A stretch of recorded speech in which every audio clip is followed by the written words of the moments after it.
हरे कृष्ण। अर्जुन सखा प्रभु की। तो आज हमारा बहुत सौभाग्य है कि आज फर्स्ट टाइम हमारे सैटरडे प्रोग्राम में अर्जुन सखा प्रभु जी का हमें संग मिल रहा है।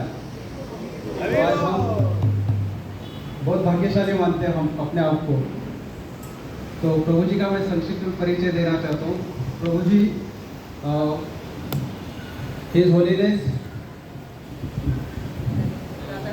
राधा गोविंद दास गोस्वामी महाराज जी के शिष्य है और प्रभु जी बचपन से ही आध्यात्म में जुड़े हुए हैं।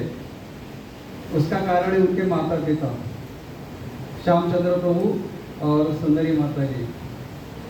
उनकी वजह से वो बचपन से उनके जो गुरु थे श्रील भक्ति स्वरूप दामोदर गोस्वामी महाराज, बचपन से ही उनको उनका संग मिला है और बचपन से उनका आध्यात्मिक प्रगति बहुत तेजी से हो रही है और भी आगे जाए ऐसे हम मनोकामना व्यक्त करते हैं।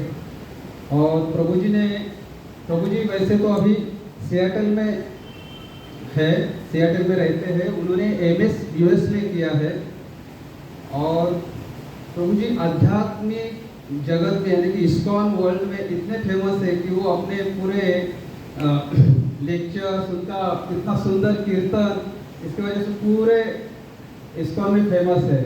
और सही में ये इंडिया में आते हैं तो अपना संग देते हैं। आज उनके साथ उनकी पत्नी भी आई है सुभिक्षा माता जी। हम इन चारों का बहुत स्वागत करते हैं 3 बार हरि बोल बोल के। हरि बोल, हरि बोल, हरि बोल। तो मैं ज़्यादा समय नहीं लेते हुए प्रभु जी से रिक्वेस्ट करता हूँ कि प्लीज आप आपका प्रवचन चालू करिए। हरे कृष्ण। Thank you.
हरे कृष्ण कृष्ण कृष्ण हरे हरे, हरे राम राम राम।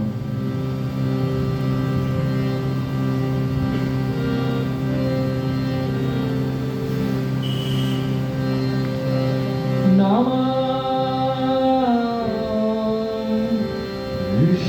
विष्णुपदय कृष्णवेष्टय भूतले श्रीमते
कृष्णा कृष्णा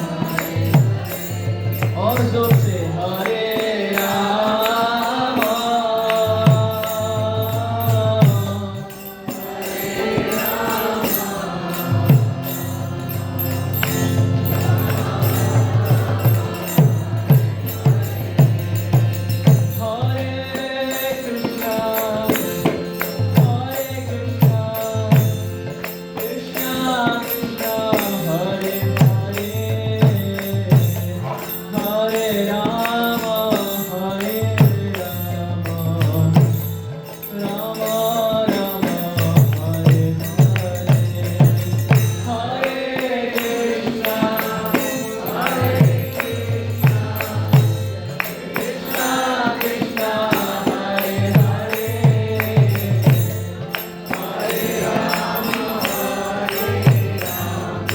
Krishna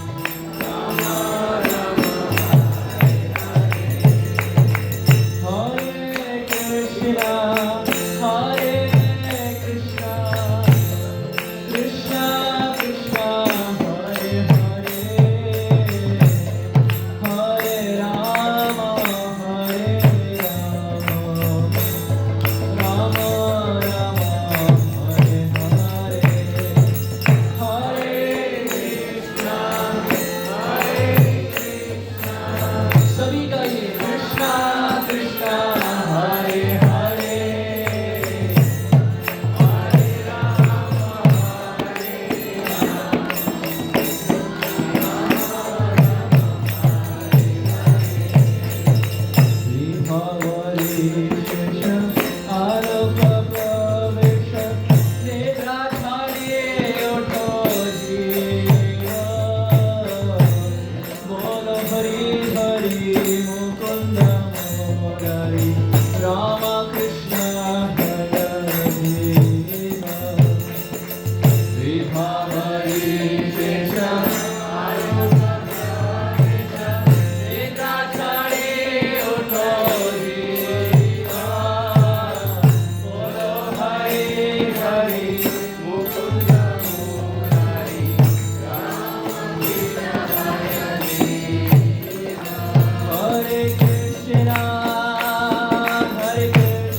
हरे कृष्णा। आप सभी का स्वागत है इस सैटरडे के संध्याकालीन कार्यक्रम में, जहाँ हम सब उपस्थित हुए भगवान नाम, भगवान रूप, भगवान गुण और भगवान लीला के बारे में श्रवण करने के लिए। शुरू करने से पूर्व इस ग्रेस दामोदर सखा प्रभु का बारंबार दंडवत अर्पण करता हूँ, नतमस्तक होता हूँ कि उन्होंने हमें योग्य समझा और यहाँ आमंत्रित किया। और हम तो बस एक बार आके कथा कर लेते हैं, लेकिन हम सब जानते ही हैं एज अ प्रीचर डिवोटीज को कल्टीवेट करना, भक्त को कल्टीवेट करना बहुत मुश्किल कार्य है।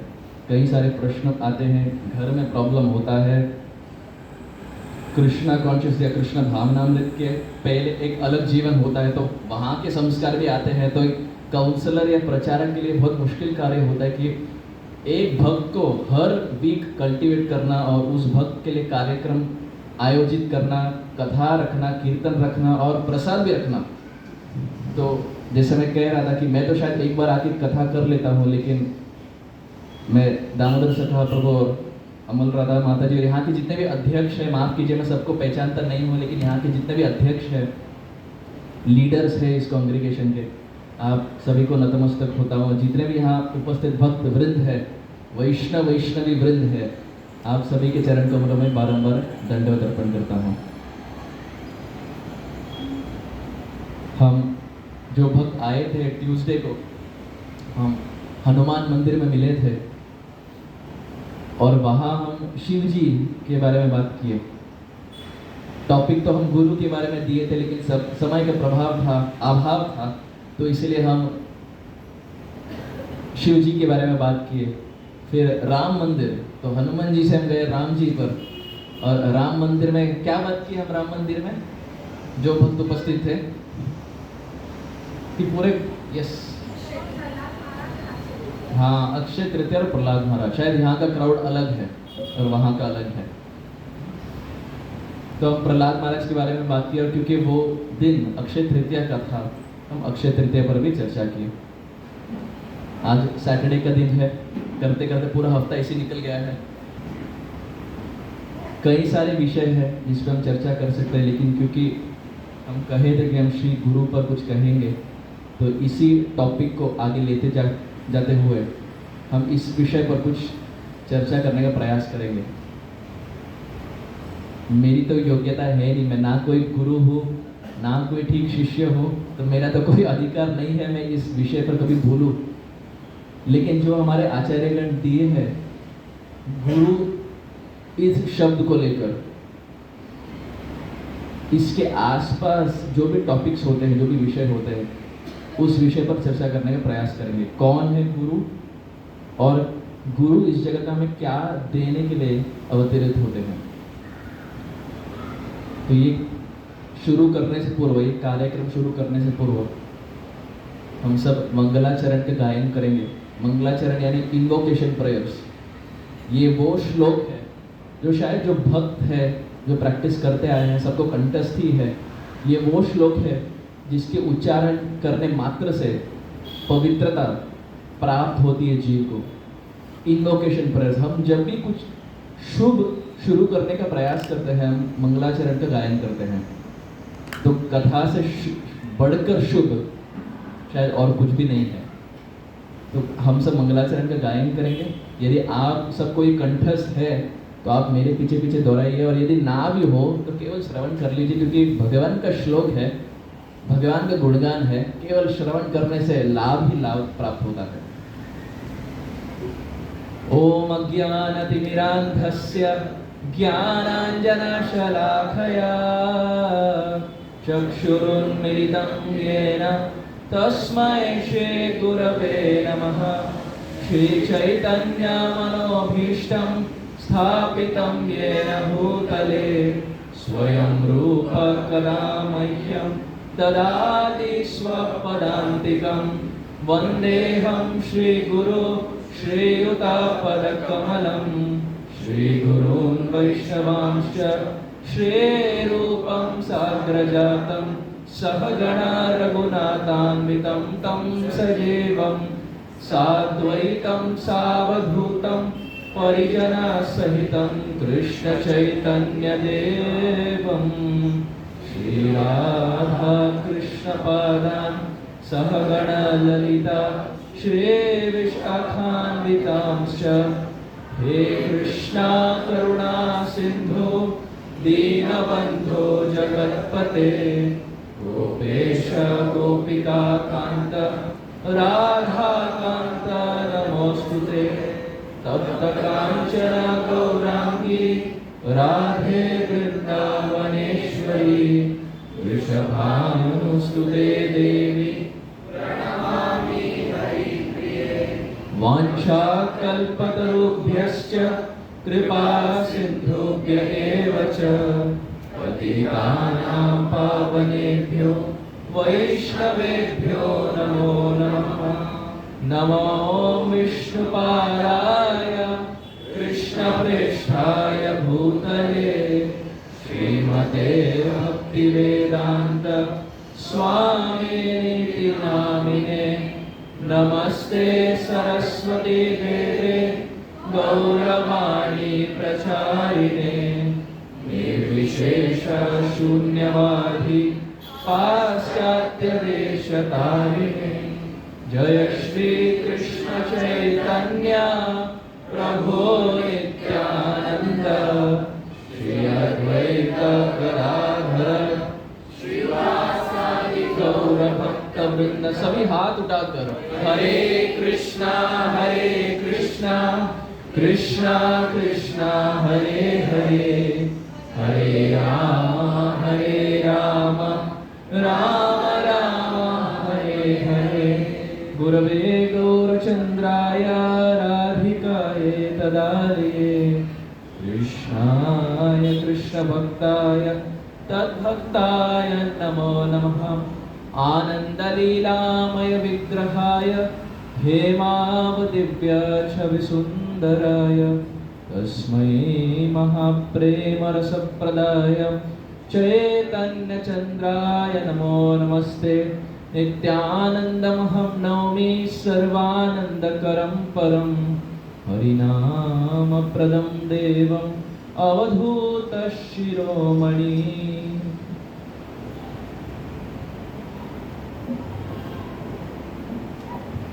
श्री चैतन्य महाप्रभु की जय, श्री नित्यानंद राम की जय, समस्त गौर भक्त वृंद की जय।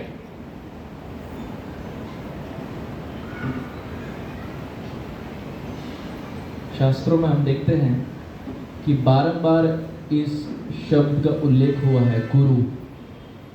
कई बार हर लीला में, चाहे कृष्ण लीला हो, गौर लीला हो, प्रभु श्री राम की लीला क्यों ना हो, जब भी इन सब लीला की बात होती है, प्रभु शायद भगवान भी क्यों ना हो, लेकिन ये बारंबार उल्लेख हुआ है कि चैतन्य महाप्रभु श्री कृष्ण श्री राम हमेशा एक गुरु के पास गए हैं। ये शब्द गुरु दो शब्दों से बना है। गु शब्द तो अंधकार से, रु शब्द तम निरोधक, अंधकार निरोधित्व गुरु इति अभिधीयते। गु इस शब्द का अर्थ है अंधकार, रु शब्द तम निरोधक, ये शब्द जो रु है इसका अर्थ है अंधकार को दूर करना, अंधकार को निकालना। गु शब्द तो अंधकार से, रु शब्द तम निरोधक, अंधकार निरोधित्व गुरु इति अभिधीयते। जो व्यक्ति हमारे जीवन से, हृदय से अंधकार को दूर करे वो है श्री गुरु। यहाँ अंधकार, हम ये वाले अंधकार की बात नहीं कर रहे। ये वाला अंधकार तो ट्यूबलाइट जलाने से हो जाएगा, मिट जाएगा। ट्यूबलाइट हो, बल्ब हो इत्यादि, ये अंधकार मिट जाएगा। लेकिन हृदय का जो अंधकार है वो ना ट्यूबलाइट से मिटता है, ना बल्ब से मिटता है। ऐसा कोई कार्य नहीं है जिसके कारण हृदय का जो अंधकार है वो मिट जाएगा। केवल एक ऐसे व्यक्ति है, शास्त्रों में कोई भी पन्ना क्यों ना उठा ले, हम कोई भी शास्त्र क्यों ना उठा ले, बारंबार यही बताया गया है, आप भगवान भी क्यों ना हो, हम नहीं है। हम मायावादी का प्रचार नहीं कर रहे, हम भगवान नहीं है, लेकिन यदि कोई भगवत भी क्यों ना हो, बिना गुरु के भक्ति के इस आध्यात्मिक मार्ग में हम प्रगति नहीं कर सकते। उदाहरण के तौर पे यदि देखें तो यदि प्रभु राम की बात करें, विश्वामित्र मुनि है, वशिष्ठ मुनि है। कृष्ण की बात करें, सांदीपनि मुनि है। लेकिन सांदीपनि मुनि भगवान के गुरु है, लेकिन वो ऐसे गुरु है जो भगवान को 64 कला सिखाए। लेकिन वृंदावन धाम में उनके गुरु है भगोरी ऋषि। कृष्ण को जो व्यक्ति ब्राह्मण दीक्षा दिए, गायत्री मंत्र दिए, जनेऊ दिए, सिखाए कि कैसे गायत्री मंत्र जपना है, ये संदीपनी मुनि नहीं थे, भगोरी ऋषि थे। उसी प्रकार यदि चैतन्य महाप्रभु की बात करें, जो राधा और कृष्ण के अवतार है, राधा और कृष्ण जब कलयुग में एक बन जाते हैं, राधा कृष्ण एक आत्मा दुही देहधरी, अन्योन्य रस आस्वादन करी। श्री चैतन्य महाप्रभु राधा और कृष्ण के अवतार है, लेकिन वो चैतन्य महाप्रभु जो राधा और कृष्ण के अवतार है, वो भी जाते हैं ईश्वरपुरी के पास। कि मंत्र दिला गोसाई की तारा बल, जपीते जपीते मंत्र करेला पागल। चैतन्य महाप्रभु ईश्वरपुरी के पास जाते हैं और बोलते हैं, हे प्रभु, हे गुरुदेव, आप क्या मंत्र दिए हैं? ईश्वरपुरी बोलते, क्यों मंत्र ठीक नहीं लगा? नहीं नहीं, बहुत ठीक लगा। ईश्वरपुरी बोलते, क्यों? जपीते जपीते मंत्र करेला पागल। मैं जब मंत्र जपता हूं पागल हो जाता हूं। हम भी वही मंत्र जपते हैं, हम भी वही मंत्र जपते हैं, लेकिन हम पागल होते हैं इस जगत के चकाचौंध को देखकर। मंत्र से पागल नहीं होते, भगवान नाम से पागल नहीं होते। यदि वास्तव में हुए होते तो नेत्रों से आश्रु गंगा जमुना के साथ समान बहेंगे, भगवान के बारे में कथा सुनेंगे, रोमांच कंपा शुक्रांग भाजो, ये सब अष्ट सात्विक विकार आएंगे। लेकिन ये सब तो आते नहीं। इसका यही अर्थ है कि भगवान नाम से हम अब तक पागल हुए ही नहीं, इस जगत के चकाचौंध से पागल हुए हैं। लेकिन चैतन्य महाप्रभु जपीते जपीते मंत्र करेला पागल।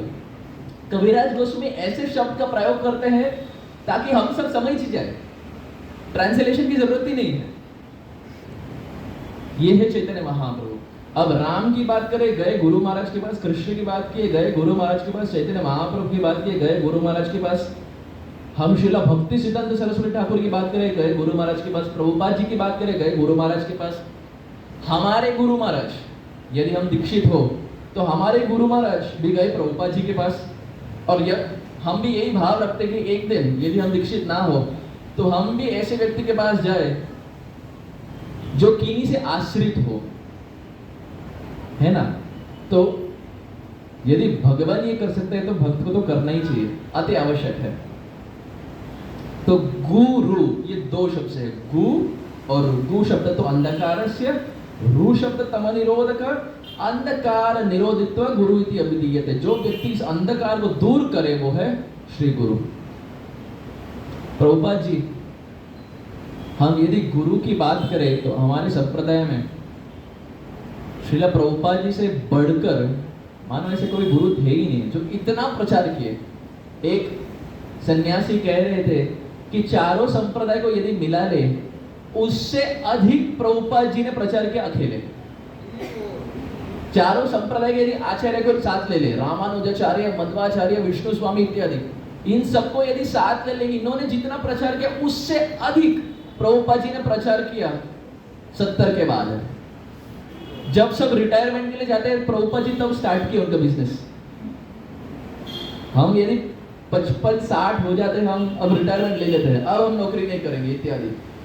प्रभुपाद जी जब सब रिटायरमेंट लेते हैं प्रभुपाद जी तब स्टार्ट किया। और ऐसे नहीं कि युवा अवस्था में प्रभुपाद जी आराम से थे, तब भी उनका बिजनेस था, तब भी 2 बार उनका बिजनेस फेल हुआ, लेकिन फिर भी प्रयास करते रहे। तो प्रभुपाद जी जब न्यूयॉर्क में थे 26 सेकंड एवेन्यू, प्रचार वर्ष शुरू हुआ था, मंडे, वेंसडे, फ्राइडे उनकी कथा होती थी। तो 1966-67 की बात है, कुछ शिष्यों को दीक्षा दिए थे। तो एक बार दीक्षा हुआ और उनके एक शिष्य थे उपेंद्र प्रभु। तो दीक्षा के बाद हम देखते हैं कि गुरु दक्षिणा की बात आती है। तो कई बार हम दीक्षा होने के तत्पश्चात यहाँ वहाँ जाते हैं, पैसे इकट्ठा करते हैं, श्री गुरु महाराज को देते हैं ताकि वो प्रचार में यूज करें। यहाँ उपेंद्र प्रभु 1966-67 की बात है, 18-19 साल के थे, गुरु दक्षिणा पता नहीं क्या है, बस पता है कि श्री गुरु को कुछ भेंट देना है। तो दीक्षा हुई, अपने रूम में गए और फिर प्रभुपाद जी के पास आए और प्रभुपाद जी बोले प्रभुपाद जी आपके लिए। प्रभुपाद जी देखे, प्रभुपाद जी को दिए बीच टॉवल, जो बीच में टॉवल पहनते हैं, बीच टॉवल दिए और बच्चों का ब्लैंकेट दिए। बोले प्रभुपाद जी ये गुरु दक्षिणा आपके लिए। प्रभुपाद जी देखे और बोले मैं इसका क्या करूं, ना मेरा कोई सुपुत्र है, ना मेरा कोई ग्रैंडसन है, मैं बेबी ब्लैंकेट क्या करूं, बीच टॉवल मैं क्या करूं, मैं तो बीच में स्नान करने के लिए जाता नहीं, यदि मैं गया तो भी मैं मॉर्निंग वॉक के लिए जाता हूं, इसका मैं क्या करूं। तो उपेंद्र प्रभु सोच विचार में पड़ गए कि अरे मेरे पास तो पैसे है नहीं, मैं प्रभुपाद जी को क्या दूं, मेरे पास केवल यही है, मेरी संपत्ति केवल यही है, बीच टॉवल और बेबी ब्लैंकेट। लेकिन बाद में प्रभुपाद जी नेत्र बंद किए और फिर से देखे और उपेंद्र प्रभु को बोले यदि यही आपकी संपत्ति है तो मैं स्वीकार कर लूंगा। और प्रिय भक्तों, प्रभुपाद जी इतने चतुर थे, वही बीच टॉवल और बेबी ब्लैंकेट को काट काट कर जब भक्त मंडे वेडनेसडे फ्राइडे आते थे उनके लिए बैठने के लिए चटाई के तौर पर यूज किए थे। 26 सेकंड एवेन्यू के स्टार्ट में ये सब था नहीं उनके पास, तो जो उपेंद्र प्रभु दिए उसी को प्रभुपाद काट कर हिप्पी लोग के लिए बैठने के लिए जगह दिए। हम सोचते कि प्रभुपाद जी कर लिए, प्रभु जी आचार्य थे, आचार्य थे,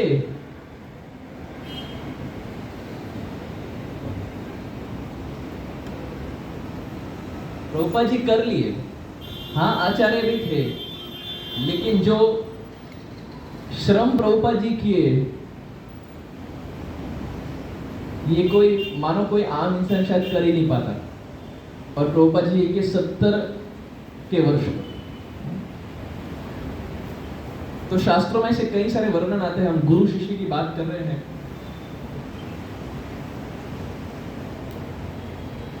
शास्त्र में एक वर्णन आता है, पुराणों की कथा है, एक गुरु थे जिनका नाम था दौम्य ऋषि। अब दौम्य ऋषि ये ऐसे थे कि जंगलों में रहते थे और एक बार एक बालक आया उनके पास और बोला कि क्या आप मुझे अपना शिष्य बनाएंगे, मुझे भागवत प्राप्ति चाहिए। अब इस बालक का नाम था उपमन्यु। तो दौम्य ऋषि बोले मैं आपको शिष्य तो बना लूंगा और यदि आपको भागवत प्राप्ति चाहिए तो कम से कम 20 वर्ष आपको सेवा करनी है मेरी। तो बालक बोला मैं कर लूंगा, 20 वर्ष क्या, मैं उससे भी अधिक कर लूंगा, यदि 20 वर्ष करने के तत्पश्चात भागवत प्राप्ति निश्चित है तो मैं बिल्कुल कर लूंगा। तो सेवा करने लगे और रोज गुरु महाराज उनके दौम्य ऋषि सेवा पे लगाते थे और उनका एक नित्य सेवा ये था कि बाहर जाकर जो गैया थी उनको घास चराना है, तो रोज इसके लिए जाते थे। अब हुआ एक दिन कि बाहर गए घास चराने के लिए और जब फिर से आए, शाम का समय था, मानो थोड़े वजन बढ़ाकर आए थे। आप मुझे मत देखिए, ये मेरी कथा नहीं है, वो वजन बढ़ाकर आए थे, थोड़े मोटे बनकर आए थे। तो गुरु महाराज देखे, दौम्य ऋषि बोले उपमन्यु मैंने तो तुम्हें खाने के लिए बुलाया नहीं, तो ये कैसे हो गया कि आप थोड़े मोटे बनकर आए, जब आप गए थे थोड़े पतले थे, आप थोड़े मोटे बनकर आए, क्या आप बाहर खाए? उपमन्यु बोले हाँ गुरु महाराज मैं बाहर खा लिया। तो दौम्य ऋषि बोले आप क्या खाए? तो बोले कि मुझे भूख लग रहा था, 12 बजे के समय था, मुझे भूख लग रहा था तो मैं घर घर में माधु करने के लिए गया, भगवती भिक्षामदेही करते करते एक घर से दूसरे घर गया, जो मुझे प्राप्त हुआ मैं उसे स्वीकार कर लिया। दौम्य ऋषि देखे और बोले उपमन्यु ये आज्ञा मैंने तो नहीं दी थी, मैंने तो नहीं कहा था कि आपको बाहर जाके खाना है, अगले बार से ये गलती मत करना, जब तक मैं ना बोलूं आप एक घर से दूसरे घर जाके नहीं खाएंगे। उपमन्यु बोले हाँ गुरु महाराज मैं नहीं करूंगा। अगले दिन फिर गए गैया चराने, आए शाम को, जब शाम को आए फिर से 2 केजी बढ़ाकर आए थे, थोड़ा और मोटे होकर आए थे। तो फिर से दौम्य ऋषि देखे और बोले उपमन्यु ये क्या चमत्कार है कि तुम जाते हो थोड़े पतले होते हो, जब आते हो थोड़ा वजन बढ़ाकर आते हो, राज क्या है? ये राजविद्या राजगुह्यम क्या है? कैसे वजन बढ़कर आता है? यदि वो राज मैं भी जान लेता मजा ही मजा, इसको लगा डाला तो लाइफ जिंगा लाला। वो आता था ना ऐड एक पहले टाटा स्काई का, कितने साल पूर्व की बात है, पता नहीं मुझे कैसे स्मरण हो गया। तो फिर से वजन बढ़ाकर आए, तो फिर दौमे ऋषि उनके गुरु महाराज देखे और बोले अरे ये क्या राजा, आप कैसे फिर से आपके वजन बढ़ गया है? तो बोले कि गुरु महाराज मैं जब बाहर गया, मुझे भूख लग रही थी, तो जो गैया है मैं गैया से दूध पी लिया, बछड़े थे बछड़े दूध पी लिए, उसके तत्पश्चात दूध अभी बाकी था तो मैं गैया से दूध पी लिया। तो मेरे ऋषि बोले उपमन्यु इसका आदेश तो मैंने दिया नहीं था, मैंने तो नहीं कहा कि गाय से तुम्हें दूध पीना है, अगली बार से ये गलती नहीं होनी चाहिए। बोले हाँ गुरु महाराज अगली बार से नहीं होगा। गए तीसरे दिन फिर से बाहर, फिर से गए, सुबह शाम को आए, वजन बढ़ाकर आए। गुरु महाराज पूछे राज क्या है? बोले गुरु महाराज मैं जब बाहर था तो एक भंडारा लगा था, मानो उपमन्यु भी हम जैसे ही है, जहां भी प्रसाद मिलता है गौर प्रेमानंद हो जाते हैं, वहां चले जाते हैं। तो गए, बोले भंडारा था, गुरु महाराज सब पा रहे थे, मैं भी बैठ गया, मैं भी प्रसाद पा लिया। गुरु महाराज बोले उपमन्यु इसका तो आदेश मैंने दिया नहीं था, आप क्यों खाए? भंडारा में खाने का आदेश मैंने नहीं दिया था। वो बोले हाँ गुरु महाराज अगली बार से गलती नहीं होगी। चौथे दिन गए बाहर, दोपहर का समय हुआ, शाम का समय हुआ, रात का समय हुआ, उपमन्यु आए नहीं फिर से। अब दौम्य ऋषि बोले अरे बाप रे बाप, अब ये शिष्य ने अब क्या कर दिया कि अब घर ही नहीं आया। तो बाहर ढूंढने गए, उपमन्यु उपमन्यु उपमन्यु बुलाते रहे। फिर आवाज आई गुरुदेव। कहां से आवाज आ रही है? तो गए तो एक कुआं था, कुएं के अंदर पड़े थे उपमन्यु। बोले गुरुदेव गुरुदेव बचा लीजिए। उपमन्यु बोले बचा तो लूंगा, ऐसा कौन सा कारनामा आपने किया कि आप नीचे गिर गए? बोले गुरुदेव बहुत भूख लग रही थी, 12 बजे का समय था, तो बाजू में पेड़ था, फल भी थे, एकदम पके हुए फल थे, खा लिया मैंने। अब गुरु महाराज हुआ यूं कि उस पेड़ में विषैले सर्प थे, और क्योंकि वो फल सर्प से ढसे हुए थे, मुझे पता नहीं था, मैं वो फल को ग्रहण कर लिया, और क्योंकि वो सर्प से ढसे हुए थे, मेरे मानो नेत्र ही चले गए, विष पूरे शरीर में प्रभावित हो गया और मेरे नेत्र ही चले गए। क्योंकि नेत्र चले गए, मैं देख नहीं पाया, क्योंकि मैं देख नहीं पाया मैं कुएं में गिर गया, गुरु महाराज बचा लीजिए। जब गुरु महाराज सुने तो एकदम प्रसन्न हुए। अब प्रश्न ये होगा कि गुरु महाराज क्यों प्रसन्न होंगे? बार बार ये शिष्य यही कर रहा है, गुरु महाराज कैसे प्रसन्न हुए? गुरु महाराज ये सोचने लगे, दौम्य ऋषि ये सोचने लगे ये कितना अच्छा शिष्य है। मैंने पहले दिन इस शिष्य से कहा कि आप घर घर जाकर नहीं खाएंगे तो नहीं खाया, दूसरे दिन कहा कि आप दूध नहीं पिएंगे तो दूध नहीं पिया, तीसरे दिन कहा भंडारे में नहीं खाएंगे, भंडारे में नहीं खाया, अब चौथे दिन गलती से फल खा लिया, लेकिन पहले जो 3 आज्ञा मैंने दी थी सबका पालन किया। कितना अच्छा शिष्य है। हम यदि होंगे तो दोष देखेंगे, और यही गुरु जब होते हैं, शिष्य या जीव का दोष नहीं देखते, अच्छे गुण देखते हैं, और ये भी साथ साथ देख लेते कि जो दोष है उसे कैसे निकाले। तो दौम्य ऋषि ये देखकर बहुत खुश हो गए, बोले चिंता मत करो, मैं बाहर निकाल लूंगा। तुम्हें स्मरण हो रहा है ऋग्वेद से मैंने तुम्हें एक मंत्र सिखाया था? बोले हाँ हाँ मुझे याद है। बोले आप उस मंत्र का उच्चारण कीजिए, अश्विनी कुमार आएंगे आपको बचाने के लिए। अब अश्विनी कुमार कौन है? वैकुंठ प्लैनेट के जो डॉक्टर्स हैं वहां के, वो है अश्विनी कुमार। तो मंत्र उच्चारण किए ऋग्वेद के, आए अश्विनी कुमार। अब अश्विनी कुमार आशीर्वाद दिए, श्री गुरु दौम्य ऋषि आशीर्वाद दिए, और उपमन्यु जिन्होंने नेत्र खो दिए थे, अब फिर से नेत्र उनके जीवन में आ गए।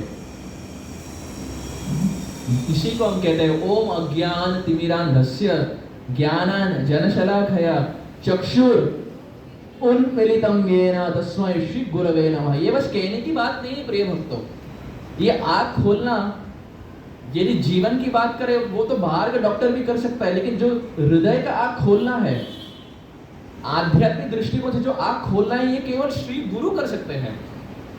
दीक्षा गुरु, शिक्षा गुरु, हमारे काउंसलर, पद प्रदक्षक गुरु इत्यादि, ये ही बस आंख खोल सकते हैं।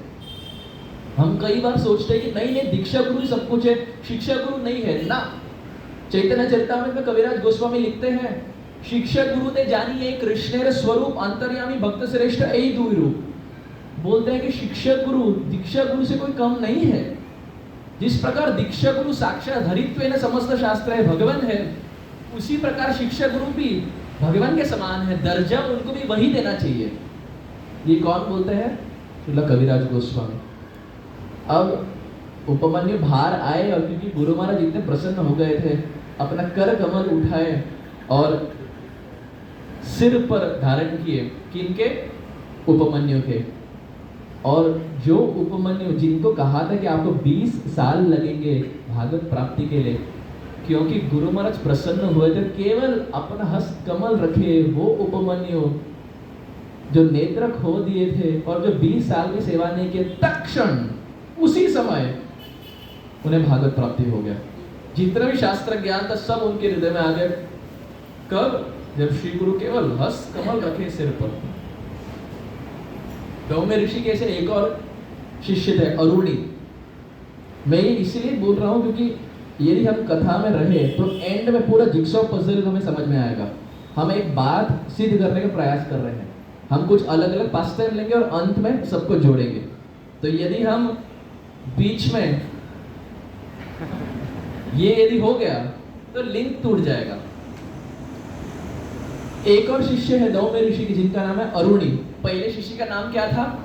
उपमन्यु। क्या नाम था? उपमन्यु। दूसरे शिष्य का नाम? अरुणी। अरुणी। अब दौम्य ऋषि अरुणी को बोले, दौम्य ऋषि के पास एक खेत था और क्योंकि कई साल ऐसे हो गए थे जब बारिश ठीक से हुई नहीं थी, वर्षा ऋतु हुई नहीं थी, तो दौम्य ऋषि अरुणी को बोले कि इस साल जब बारिश होगा आप ये देख लीजिए कि बारिश का जो पानी है खेत से बाहर ना जाए, हमें पानी को बचा कर रखना है। अरुणी बोले ठीक है। उस साल बारिश हुआ, वो गए, शाम को बारिश, तेज गति से बारिश हो रहा था, शाम को गए। अब पानी बचाने के लिए उनको कुछ समझ नहीं आ रहा था कैसे बचाए, तो मिट्टी का एक दीवार बनाए। अब मिट्टी का दीवार बनाए, लेकिन हम जानते हैं जब पानी का प्रभाव एकदम तेज होता है, मिट्टी का दीवार मानो तोड़ देता है। अब बच्चा था, अरुणी को पता नहीं, दीवार बनाए, सब कुछ टूट गया। सोचे गुरु महाराज ने एक आज्ञा दिया था, मैं वो भी कर नहीं पा रहा, केवल पानी रोकने के लिए कहे थे, मैं वो भी कर नहीं पा रहा, मैं कैसा शिष्य हूं। जमीन पर सो गए।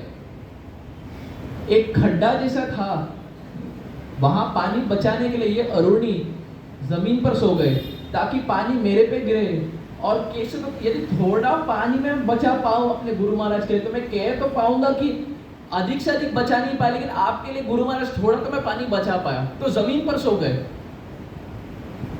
शाम का समय हुआ, रात का समय हुआ, अरुणी दिखाई नहीं दे रहे। अगले सुबह दौम्य ऋषि आए देखने के लिए, कहाँ है ये मेरा शिष्य। और देखे यहाँ खेत में बारिश हो रही है और यहाँ शिष्य सो रहे हैं। सो नहीं रहे, दिखाई ये दे रहा था कि सो रहे हैं, लेकिन वास्तव में पानी बचाने का प्रयास कर रहे हैं। तो दौम्य ऋषि देखे और बोले ये क्या कर रहे हैं, मैंने आपको ये करने के लिए नहीं बोला। तो पूरा कथा सुनाए सब कुछ। तो उनके गुरु महाराज इतने प्रसन्न हो गए कि शिष्य हो तो ऐसा प्रयास भी किए, पूरा रात बारिश के नीचे सोए, केवल प्रयास करने के लिए अपने गुरु महाराज को कैसे प्रसन्न करें। तो वहां भी ये उल्लेख होता है कि दौम्य ऋषि गुरु महाराज आशीर्वाद प्रदान किए और 20 वर्ष नहीं, केवल तत्क्षण अरुणी उपमन्यु के जैसे पूरे जितने भी शास्त्र ज्ञान थे हृदय प्रकाशित हो। दिव्य ज्ञान हृदय प्रकाशित प्रेमे भक्ति जहाँ हुई अविद्या विनाश जाते, वेदे गाए जहाँ रचरितो। नरोत्तम दास ठाकुर लिखते हैं कि श्री गुरु माने दिव्य ज्ञान प्रकाशित हो, जो हृदय में दिव्य ज्ञान प्रकाशित करे। और यहाँ दौम्य ऋषि के 2 शिष्य गुण वैसे देखा जाए तो कोई गुण था नहीं, लेकिन केवल ये एकमात्र गुण था कि जो उनके गुरु महाराज बोले एज इट इज, यथारूप, जशी आहे तशी अपने जीवन में उतार लिए, और इसके कारण उनके गुरु महाराज प्रसन्न हुए। अब ये हुआ दौम्य ऋषि की बात। आते हैं हमारे सृष्टिकर्ता पर। कौन है सृष्टिकर्ता इस जगत के? ब्रह्मा जी। ब्रह्मा जी हजारों साल तपस्या किए, भगवान विष्णु प्रसन्न हुए, आए उनके सामने, चतुश्लोकी का उच्चारण किए। चतुश्लोकी के तत्पश्चात भी ब्रह्मा जी के मन में क्वेश्चन मार्क था। तो भागवत में उल्लेख आता है, तथैव तत्व विज्ञानम। विष्णु जो थे ब्रह्मा जी को आशीर्वाद दिए कि हे ब्रह्मा जी, मैं चतुश्लोकी का वर्णन किया, लेकिन तो भी आपको वो क्लियर हुआ नहीं, डाउट था, इसके लिए मैं आपको आशीर्वाद प्रदान करता हूं। मेरे जो गुण है, मेरे जो कर्तव्य है, मेरे जो नाम रूप गुण लीला है, मैं ये आपको आशीर्वाद प्रदान करता हूं कि ये सब आपके हृदय में प्रकाश हो जाए। भागवत में यह वर्णन आता है कि विष्णु जो एक गुरु के समान थे ब्रह्मा जी के लिए, आए ब्रह्मा जी के सामने, उन्होंने आशीर्वाद प्रदान किया, और केवल एक आशीर्वाद के बलबूते पर ब्रह्मा जी के हृदय में दिव्य ज्ञान हृदय प्रकाशित हो। तथैव तत्व विज्ञान, जितने भी विज्ञान थे, विज्ञानम, ज्ञानम नहीं, विज्ञानम। ज्ञानम माने केवल ज्ञान, नॉलेज, विज्ञानम यानी रियलाइजेशन, डाइजेस्टेड नॉलेज। तो जब विष्णु आशीर्वाद प्रदान किए ब्रह्मा जी को, केवल ज्ञान नहीं था, विज्ञान बन गया, रियलाइजेशन बन गया, डाइजेस्टेड नॉलेज बन गया। ब्रह्मा जी की बात करते हैं, उस दिन शिव जी की बात की। शिव जी के जीवन में यदि देखें तो कितना तपस्या करते हैं, कितना भजन करते हैं भगवान को प्राप्त करने के लिए। एक बार हमारे शिव जी एक झाड़ के नीचे भजन कर रहे थे, तो पार्वती देवी आई और शिव जी से कही,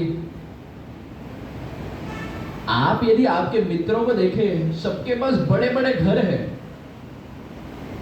इंद्रा, चंद्रा, अग्नि, वायु, वरुण, सबके पास बड़े बड़े घर है, आप क्या, आप झाड़ के नीचे, आपका मेरे साथ विवाह हुआ, कुछ तो दर्जा दीजिए, मुझे भी एक बड़ा घर दीजिए। शिव जी बोले बस इतना ही, अपने मन से एक घर को प्रकाशित किए। मान लीजिए कितना अच्छा होता अगर यदि मन से हम ये सब कर पाते, अपने मन से यदि घर को प्रकाशित कर पाते, कहीं और जाने की आवश्यकता है ही नहीं, नौकरी करने की आवश्यकता है ही नहीं, जो चाहिए निकालो अपने मन से। शिव जी पूरा घर बना दिए। अब गृह प्रवेश का समय था, तो जितने भी देवी देवता गण थे सबको न्योता मिला था। गृह प्रवेश होता है, हम सब डिवोटीज को न्योता देते हैं।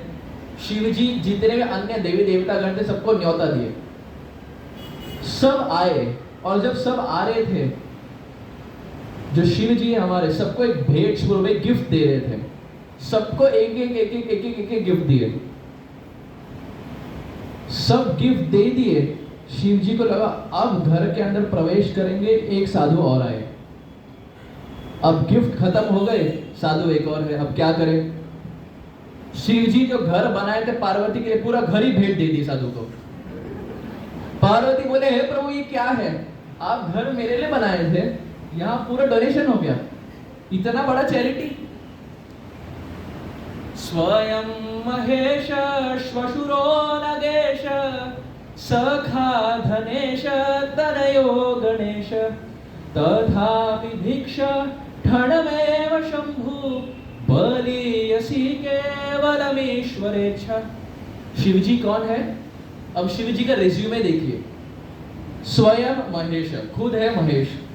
स्वयं महेश श्वशुरो नगेश, उनके फादर इन लॉ कौन है? ससुर जी पर्वत, पर्वतों के राजा है मानो। स्वयं महेश श्वशुरो नगेश सखा धनेश, उनके मित्र कौन है? कुबेर। तनयो गणेश, उनके पुत्र कौन है? गणपति।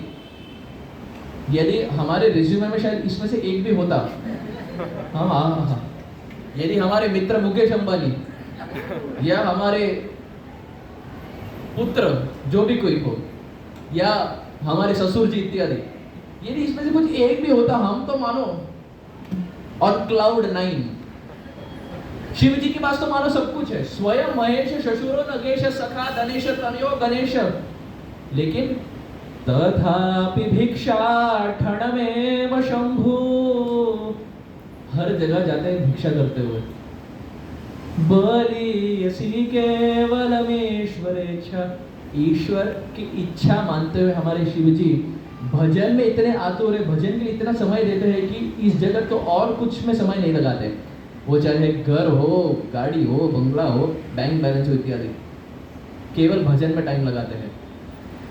और पार्वती से कहते हैं, उमा कहूँ मैं अनुभव अपना, सत हरि भजन जगत सब सपना। पार्वती से कहते हैं, उमा हे पार्वती, मैं आपको मेरा अनुभव बता रहा हूँ। उमा कहूँ मैं अनुभव अपना, क्या है अनुभव? सत हरि भजन जगत सब सपना। इस जगत में केवल एक सत्य है, वो है हरि भजन, बाकी सब सपना है। ये मेरे वाक्य नहीं, शिव जी के वाक्य है। सत हरि भजन जगत सब सपना। तो क्या रिज्यूमे देखिए शिव जी का, इतना भजन करते हैं। स्वयं महेश श्वशुरो नगेश, उनके जो ससुर जी है पर्वतों में राजा है। मैं एक जगह में था तो एक भक्त मुझे बोल रहे थे, ये शादी की पूर्व की बात है, शादी के बाद की बात नहीं, शादी की पूर्व की बात है। हम कई बार कांग्रेगेशन में जाते हैं और जो ऑलरेडी गृहस्थ है, जिनको 10, 15, 20 साल एक्सपीरियंस हो गया गृहस्थ का, बहुत सारी रियलाइजेशंस देते हैं। और सब रियलाइजेशन ऐसे व्यक्ति को देते हैं जिनका विवाह हुआ नहीं है, पूरा इस्कॉन डिजाइनर डाउनलोड करते हैं। तो मैं यूएस में था, एक प्रोग्राम मेरा हुआ और उस भक्त को पता चला कि मेरा विवाह है, तो ऐसी मजाक मजाक में मुझे बोले, प्रभु जी 3 चीजों से हमेशा बच के रहिए। मैं बोला क्या? बोले सुर असुर ससुर। हरि बोल। अब ये बस हास्य परिहास है, हास्य मजाक है, जो एक भक्त मुझे बोले थे। अब शिव जी का बात है कि कितना सुंदर रिज्यूमे है, लेकिन इतना भजन करते हैं। भजन करने के तत्पश्चात भी ब्रह्मा जी भी भजन करते हैं, शिव जी भी यहाँ भजन करते हैं। हम पहले बात किए दौम्य ऋषि के 2 शिष्यों के बारे में, फिर गए ब्रह्मा जी पर, फिर गए शिव जी पर। अब आते हैं चैतन्य महाप्रभु में। श्री चैतन्य महाप्रभु जब श्रीपाद सनातन गोस्वामी से मिले, वाराणसी में 2 महीने सनातन गोस्वामी के साथ कथा किए। सोचिए यदि हमारा ये सौभाग्य हो कि चैतन्य महाप्रभु हमारे सामने आए, और केवल सामने नहीं आए, केवल हमारे लिए ही आए, और किन्हीं के लिए नहीं, और केवल 1 दिन नहीं, 2 दिन नहीं, 60 दिन, 2 महीने। हम यहाँ इस जगत में भी देखते हैं, जब गुरु महाराज इत्यादि आते हैं, यदि 1-2 मिनट का भी दर्शन हो गया, कुछ इंटरेक्शन हो गया, हम कितने प्रसन्न हो जाते हैं। हम हृदय में धारण करते हैं, हम गुरु महाराज जी से मिले, गुरु महाराज ये बोले, कभी कभी भक्त लिख के भी रखते हैं ताकि भूल ना जाए। आप सोचिए यदि गुरु महाराज आपके साथ एक पूरा दिन बिताए, केवल आपके साथ। अब सोचिए गुरु महाराज आपके साथ 2 दिन बिताए, अब सोचिए 60 दिन आपके साथ। तो आपका जो भी साधना है सब गौर प्रेमानंद है, आपका जो भी साधना है सब पोल खुल जाएगा। यदि गुरु महाराज 60 दिन हमारे साथ रहे, सब उन्हें पता चल जाएगा, एक्सरे। तो यहाँ चैतन्य महाप्रभु सनातन गोस्वामी के साथ 60 दिन थे, और 60 दिन सनातन गोस्वामी के साथ बात की, और कई सारे ऐसे इंस्ट्रक्शंस दिए, कई सारे ऐसे आदेश दिए। 60 दिन के तत्पश्चात सनातन गोस्वामी चैतन्य महाप्रभु को देखे और बोले, हे प्रभु आप इतना कुछ हमें बोले, आप इतना कुछ हमें बोले, मुझे यही डर है कि शायद मुझे स्मरण नहीं होगा। तो यदि आप ठीक समझे तो आप कृपया करके अपना जो चरण कमल है, यदि आप मेरे सिर पर धारण करें, तो यही हृदय की अभिलाषा है कि आपके चरणों के बल के कारण आप जो 60 दिन में जो भी बोले वो मुझे सदैव शाश्वत स्मरण रहेगा। चैतन्य महाप्रभु जब देखे इतने प्रसन्न हुए, ये सुनकर इतने खुश हुए कि अपने चरण को लेकर सनातन गोस्वामी के सिर पर रखे। बोले, हे सनातन, मैं आपको ये आशीर्वाद देता हूँ कि जो भी मैंने 60 दिन में कहा आपको ये सदैव स्मरण रहेगा। चैतन्य महाप्रभु बने थे यहाँ गुरु, सनातन गोस्वामी बने थे शिष्य, 60 दिन के तत्पश्चात जिस प्रकार हमें ये डर होता है कि हम कथा के बाद भूल जाए, ये कई बार होता है। हम जब कथा डिस्कस करते हैं, कथा के एंड में कभी कभी व्यक्तिगण आते हैं और बोलते हैं कि प्रभु जी फैंटास्टिक क्लास, बहुत अच्छा था, क्या पसंद आया प्रभु जी? सब कुछ अच्छा था प्रभु जी। अब ये सब कुछ अच्छा था इसीलिए नहीं कि वास्तव में सब कुछ अच्छा था, उन्हें कुछ पॉइंट याद ही नहीं है, तो इसीलिए सेफ साइड के लिए बोलते प्रभु जी सब कुछ अच्छा था। लेकिन कई बार यदि हम देखें, हमें ये डर होता है कि हम जब कथा श्रवण करते हैं, प्रभु जी मुझे स्मरण नहीं है, मैं जो कथा में सुनता हूं मुझे स्मरण तो होता नहीं है, और कई बार we beat ourselves down by thinking I don't remember what I heard, what should I do? तो शास्त्र में बहुत बहुत बहुत सुंदर एक उदाहरण आता है। क्या हमें याद है हम 20 साल पहले क्या खाए? किसी को याद है 20 साल पहले क्या खाए? 20 साल पहले 11 मई को हम क्या खाना खाए इस बजे? हमें याद है? किसी को याद नहीं ना। लेकिन हम ये सब मानते कि हम कुछ तो खाना खाए थे, है ना? और हम ये भी मानते कि हम जो भी खाए उसके बलबूते पर हमारा पोषण भी हुआ था। हमें स्मरण है? नहीं है। पोषण हुआ, इस ये हम एग्री करते हैं। शास्त्र ये उदाहरण लेकर बोलता है उसी प्रकार जिस प्रकार आपको क्या खाए आपको याद नहीं, लेकिन शरीर का पोषण हुआ है, उसी प्रकार आपको भक्ति के मार्ग में श्लोक याद नहीं होंगे, कथा में जो डिस्कस हुए वो याद नहीं होंगे, लेकिन कथा में यदि हम अटेंशन पे करें तो आध्यात्मिक शरीर हमारा पोषण होता है, यदि हमें स्मरण हो या ना हो। तो हमें ये डर में नहीं रहना है कि प्रभु जी मुझे याद नहीं होता। नहीं याद हुआ तो भी चलेगा, यदि ये 1 घंटा हम सुन ले, हमें शायद पता नहीं चल रहा लेकिन हमारा पोषण हो रहा है। We are getting spiritually nourished with every word of Krishna that is entering our ear. तो पहले बात किए 2 ऋषि के 2 शिष्य, फिर बात किए ब्रह्मा जी, फिर गए शिव जी, आए सनातन गोस्वामी पर। चैतन्य महाप्रभु अपना चरण कमल रखे सनातन गोस्वामी पर। हम देखते हैं आचार्य लिखते हैं श्री चैतन्य महाप्रभु के चरणों की इतनी महिमा गाई जाती है। गौरांगे रोदुति पद जार धन संपद, गौरांगेरो दूती पद जार धन संपद, से जाने भक्ति रस सार, से जाने भक्ति रस सार। हमारे आचार्यगण लिखते हैं गौरांगेरो दूती पद जार धन संपद। चैतन्य महाप्रभु के जो चरण कमल है ना, जार धन संपद, it is the life, it is the wealth of all the practitioners of the Gaudiya संप्रदाय। ये मानो हमारा सब कुछ है। क्या? चैतन्य महाप्रभु के चरण कमल। और जो व्यक्ति ये जान लिया कि चैतन्य महाप्रभु के चरण कमल सब कुछ है, से ही जाने भक्ति रस सार, वो व्यक्ति जान लिया भक्ति का सार क्या है। क्योंकि क्या है सार भक्ति का? चैतन्य महाप्रभु। लेकिन चैतन्य महाप्रभु में भी क्या? उनके चरण कमल। से ही जाने भक्ति रस सार। यदि हम चैतन्य महाप्रभु को जान लिए, हम सब कुछ जान लिए। क्योंकि कलयुग में महाप्रभु ही है हमारे लिए, महाप्रभु ही आए हैं हम सबके लिए, गौरांग महाप्रभु और श्री नित्यानंद प्रभु। तो यहाँ चैतन्य महाप्रभु अपना चरण कमल उठाए और रखे सनातन गोस्वामी के सिर पर, और सनातन गोस्वामी सब कुछ उन्हें याद भी था, स्मरण भी था, और सब कुछ पुस्तक में लिख दिए। अब वही सनातन गोस्वामी की हम बात कर रहे हैं। बृहद भागवत अमृत नामक एक पुस्तक है। बृहद भागवत अमृत में एक कथा आती है। हम देखिए बारंबार कथा ही डिस्कस कर रहे हैं, हम कुछ तत्व डिस्कस नहीं कर रहे, क्योंकि समय ऐसा है। यदि हम अभी तत्व डिस्कस किए, प्रसाद भी शायद पाए नहीं है, और यदि अब तत्व डिस्कस किए तो सबके नेत्र कुछ कुछ के तो अभी बंद हो रहे हैं। भक्त यहां वहां देख रहे, किन की बात हो रही है? ये एक अच्छा स्ट्रेटेजी है। जब भी हम ऐसे कोई बोल लेते हैं, सब एकदम कमर कस कर सीधा हो जाते हैं। और स्पीकर तो चाहिए भी वही। वास्तव में कोई सो नहीं रहे थे, ये बस एक स्ट्रैटेजी था। तो श्रीपाद सनातन गोस्वामी अपने बृहद भागवतामृत में लिखते हैं, एक मथुरा ब्राह्मण की कथा आती है जिनका नाम है जन शर्मा। क्या नाम है? जन शर्मा मथुरा में थे।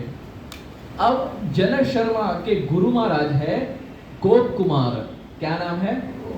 शायद हम सब नाम सुने ही होंगे। बृहद भागवतामृत के मानो सेलिब्रिटी है गोप कुमार। बृहद भागवतामृत 2 भाग में डिवाइड होता है। फर्स्ट भाग में, फर्स्ट डिवीजन में गोप कुमार का उल्लेख आता है और दूसरे डिवीजन में सनातन गोस्वामी इत्यादि की बात करते हैं। अब इनके जन शर्मा जो मथुरा ब्राह्मण है, इनके गुरु महाराज है गोप कुमार। अब गोप कुमार कथा सुनाने लगे और जन शर्मा जो है, कुछ मानो उन्हें समझ ही नहीं आ रहा था। भगवान के बारे में सुनाते थे, उन्हें कुछ समझ नहीं आता था। सब बाउंसर चला जाता था, उन्हें कुछ समझ ही नहीं आता था। तो गुरु महाराज गोप कुमार ये सोच विचार में थे कि मैं क्या करूं जिससे ये मेरा शिष्य, इनका उद्धार हो जाए, क्योंकि मैं कथा सुनाता हूं तो इनको समझ तो आता नहीं है। और गोप कुमार के ये शिष्य जन शर्मा ऐसे थे, नवविधा भक्ति के एक भी अंग नहीं करते थे। शिष्य थे लेकिन एक भी अंग नहीं करते थे। ये कौन कह रहा है? सनातन गोस्वामी। आप कृपया करके इंस्पिरेशन मत लीजिए। आप जितने भी यहाँ दीक्षित है, हम सब ने गुरु महाराज को प्रण दिया है कि हम माला करेंगे इत्यादि। यहाँ बस एक एग्जाम्पल की बात हो रही है, इंस्पिरेशन कृपया करके मत लीजिए।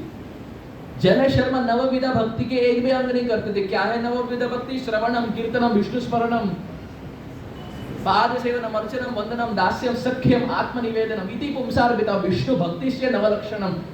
एक भी अंग नहीं करते थे। चलो मानो श्रवण तो कर लिए, नाम जप नहीं किए समझ सकते, या नाम जप किए श्रवण नहीं किए समझ सकते, या श्री मूर्ति सेवा किए बाकी 2 नहीं किए समझ सकते। ये तो कुछ भी नहीं करते थे। अब गुरु महाराज सोच विचार में थे कि क्या करूं मैं इनका क्या ही करूं मैं। तो कथा सब सुनाते थे, शिष्य को कभी स्मरण होता नहीं था, अटेंशन भी पे नहीं करते थे। तो गोप कुमार गए जन शर्मा के पास। ये सनातन गोस्वामी कहते हैं, कृपया करके ध्यान से सुनिए प्रिय भक्तों। गोप कुमार गए जन शर्मा के पास और भगवान से प्रार्थना किए, नेत्र बंद किए, प्रार्थना किए, अपना हाथ उठा केवल जन शर्मा के सिर पर रखे और बोले मंगलम भवतु। मैं आपके लिए प्रार्थना करता हूँ कि आपका सब कुछ मंगल हो जाए। सनातन गोस्वामी लिखते हैं, जब उनके गुरु महाराज सिर पर हाथ रखे, ऐसे शिष्य के लिए जो मानो कुछ भी नवविधा भक्ति नहीं करते थे, केवल हाथ रखने से जन शर्मा एक रॉकेट के समान ब्रह्म ज्योति को फाड़ते हुए, वैकुंठ को फाड़ते हुए गए सीधे भागवत धाम, गोलोक धाम और कृष्ण के सामने खड़े थे। Eye to eye, face to face, cheek to cheek भगवान के सामने खड़े थे। सनातन गोस्वामी लिखते हैं, जिनको ये संशय है कि प्रभु जी ये कैसे पॉसिबल है, सनातन गोस्वामी ऐसे संशय करने वाले जीवों के लिए एक श्लोक लिखते हैं, ये सिद्ध करने के लिए ये घटना कोई काल्पनिक नहीं, ये सच घटना है। एक श्लोक लिखते हैं, महत् संगम महात्म्यम येन तत् परमद्भुतम कृतार्थो येन विप्रासो सद्योपवत् यत् स्वरूपवत्। सनातन गोस्वामी ये श्लोक लिखते हैं और बोलते हैं कि क्या बोले हम महत् संग की। जो व्यक्ति जिनका कोई क्वालिफिकेशन था नहीं, कोई योग्य था नहीं, केवल गुरु महाराज के स्पर्श के बलबूते पर आप गए भागवत धाम और भगवान के सामने खड़े थे। ये नहीं तत् स्वरूपवत। स्वरूपवत बहुत सुंदर तरीके से सनातन गोस्वामी इस शब्द का प्रयोग करते हैं। क्यों? 2 अर्थ है। एक, जन शर्मा उनको अपना स्वरूप मिल गया भागवत धाम में, लेकिन दूसरा, गोप कुमार का नाम गोलोक धाम में स्वरूप है। तो एक ही शब्द में वर्ड प्ले करते हैं, ये नहीं तत् स्वरूपवत, कि स्वरूप जो गुरु महाराज है अपने शिष्य को स्वरूप दे दिए। स्वरूप revealed the स्वरूप of his disciple just by placing his hand on the head. तो आप बोलिए प्रिय भक्तों, गुरु की क्या ही महिमा है, हम क्या बोल सकते हैं। और हमें यदि योग्यता ना भी हो, गुरु महाराज जो भगवान के इतने निजी निकट पार्षद है हमारा उद्धार कर सकते हैं। लेकिन प्रभुपाद जी जब इस श्लोक का वर्णन करते हैं, प्रभुपाद जी खास कर लिखते हैं, this is just one of example where the disciple did not practice any limbs of Krishna consciousness and still got Krishna. ऐसा नहीं है कि हम भी इंस्पिरेशन ले ले, हम भी माला नहीं करेंगे और बोले कि गुरु महाराज है, गुरु महाराज है ना। ये बस एक उदाहरण है बताने के लिए, ये सिद्ध करने के लिए कि शिष्य नालायक भी क्यों ना हो, गुरु महाराज उद्धार करने के लिए तैयार है।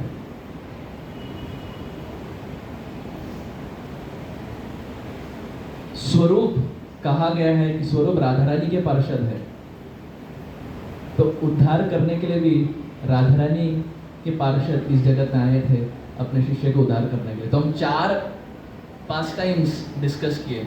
एक हुआ दो में ऋषि और उनके 2 शिष्य। 2 शिष्यों का नाम क्या था? उपमन्यु और अरुणी। दूसरा क्या पास टाइम था? ब्रह्मा जी और शिव जी। तीसरा रूप गोस्वामी और नित्यानंद प्रभु। श्री चैतन्य महाप्रभु, चैतन्य महाप्रभु और नित्यानंद प्रभु, सनातन गोस्वामी और रूप गोस्वामी।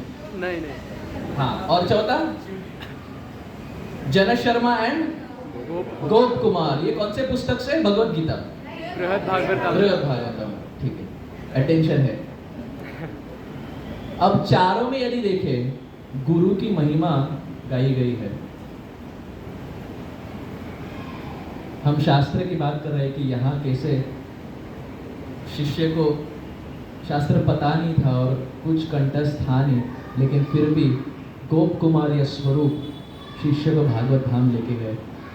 एक बार प्रभुपाद जी एक ऑडिटोरियम में थे और ऑडिटोरियम में प्रभुपाद जी कथा किए। कथा के तत्पश्चात एक भारतीय व्यक्ति खड़ा हुआ और एकदम चैलेंजिंग मूड में प्रभुपाद जी को बोला कि प्रभुपाद जी, आपको तो सारे शास्त्र कंठस्थ है, ये मैं मानता हूँ, लेकिन आपके जो शिष्य है ना, विदेशी शिष्य, उनको भी क्या कंठस्थ है ये?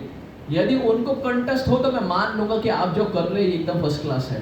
प्रभुपाद जी बोले मेरे जितने भी विदेशी शिष्य यहाँ बैठे हैं सबको सारे उपनिषद, सारे श्लोक, सारे पुराण सब कुछ कंठस्थ है। अब शिष्य एक दूसरे को देखने लगे, प्रभुपाद जी कौन सी उपनिषद की बात कर रहे हैं?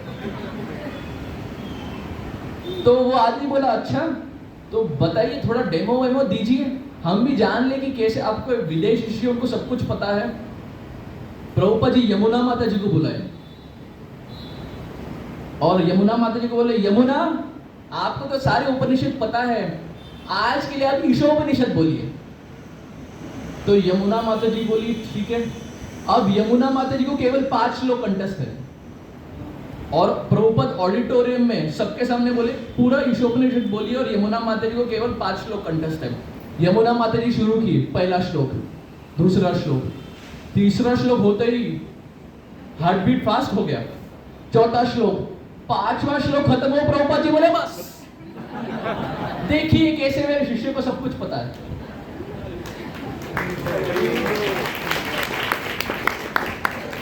प्रभुपाद जी बहुत चतुर थे।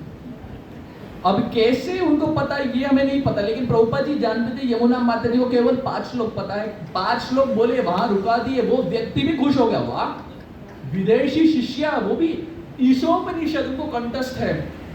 वो गया ऑल्टर पर, जहाँ जो ऑडिटर जहाँ प्रभुपाद जी थे, और पूरा नतमस्तक हो गया कि धन्य हो आप कि आप विदेशी व्यक्तिगण को ईशोपनिषद सिखा लिए, उपनिषद पुराण सिखा लिए। तो कॉन्ट्रास्ट देखिए कैसे कि यमुना माता जी प्रभुपाद की विदेशी शिष्य होकर ईशोपनिषद जानती थी, 5 श्लोक भी क्यों ना हो। वैसे देखा जाए तो यमुना माता जी भगवान की बहुत बहुत बहुत प्रेमी भक्त रही है। और ये प्रभुपाद जी का वाक्य है।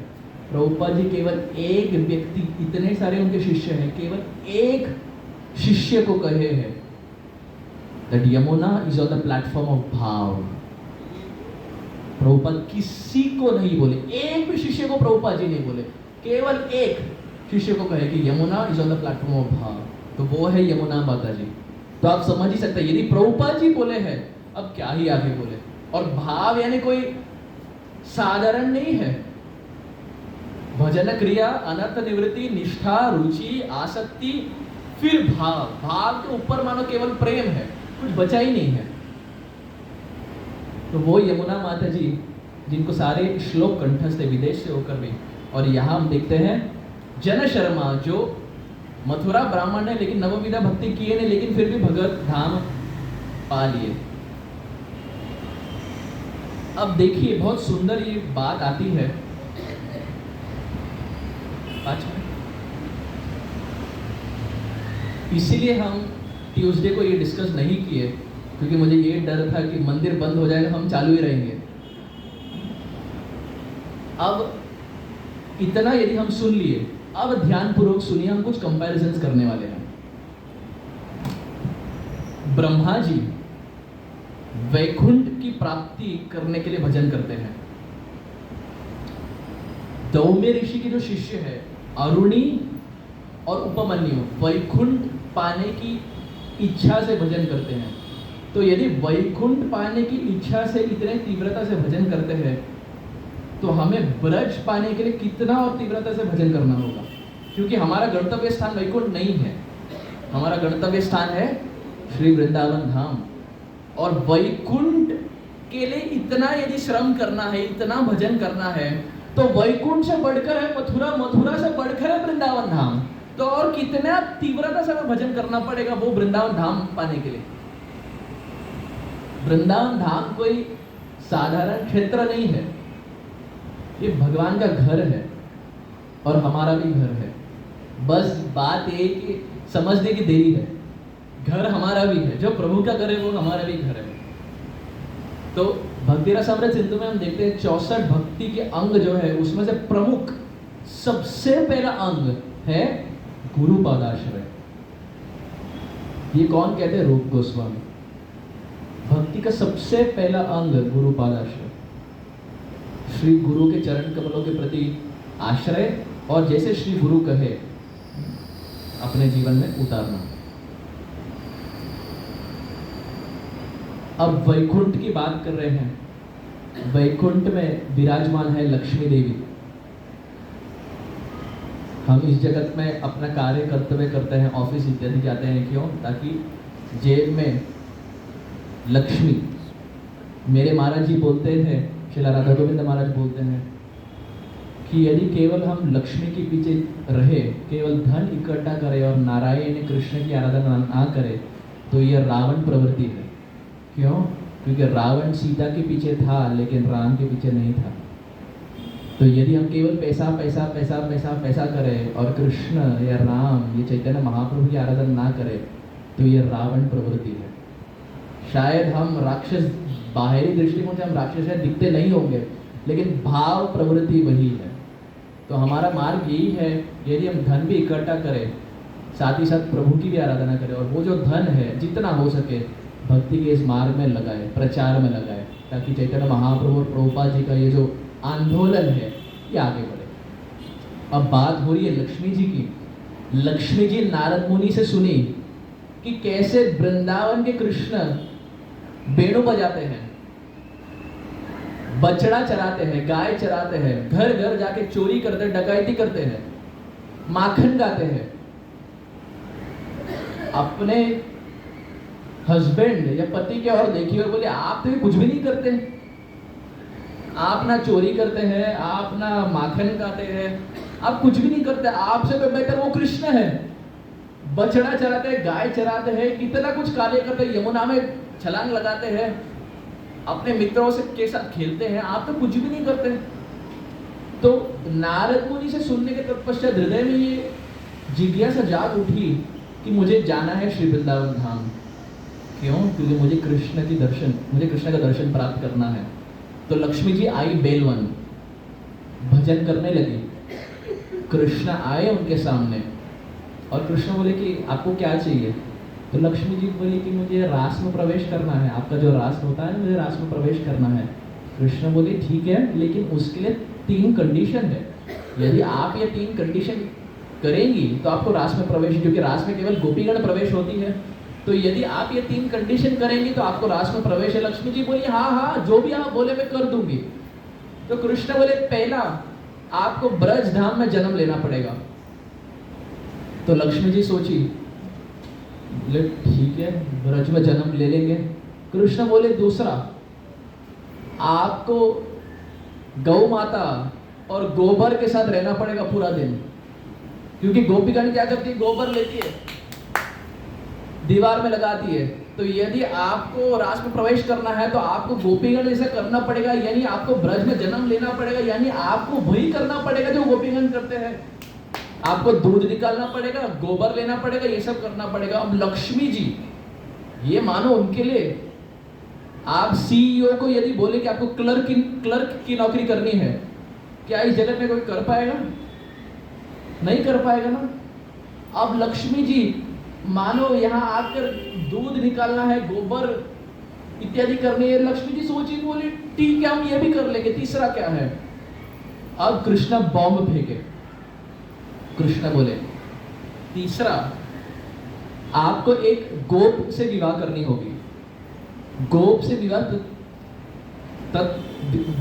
करने के तत्पश्चात आपको रात में घर से निकलकर मेरे से मिलने आना होगा। जब लक्ष्मी जी ये सुनी, बोली क्या, मैं तो यहाँ आई थी ताकि मैं आपके साथ रहूं और आप बोल रहे कि मुझे पहले गोबर इत्यादि करने होंगे, दूध निकालने होंगे, ब्रज में जन्म लेना पड़ेगा और उसके बाद क्या मुझे किन्हीं और से विवाह करनी है, और विवाह करने के बाद रात को भाग कर आना पड़ेगा। प्रभु ये क्या है?